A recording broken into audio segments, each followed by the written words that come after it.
Let's take a look at this ceiling TV mount by Pipishell. This is a full motion TV bracket for most 13 to 37 inch TVs and can take up to 60 pounds. Everything needed to assemble and install it is included in the box. Here is the faceplate and connecting plate, which you will fasten onto the back of your TV. It has the hole patterns for all of the popular VESA sizes. You also get a drilling template to make the holes on the ceiling. Here are the upper and lower poles which extend the TV from the ceiling. This is the bracket which you will mount up against the ceiling.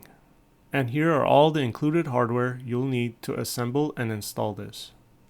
This package contains very beefy looking screws. These are the ones you'll be using to mount the bracket up against the ceiling. And of course, you also get an instruction manual. The instruction manual is very detailed. It has a step-by-step visual guide on how to assemble and install this TV mount. Using this guide, you really can't mess up. It shows you all the different options you'll have during installation. This looks like a very well designed TV mount. Thanks for watching, and I hope you found my video informative.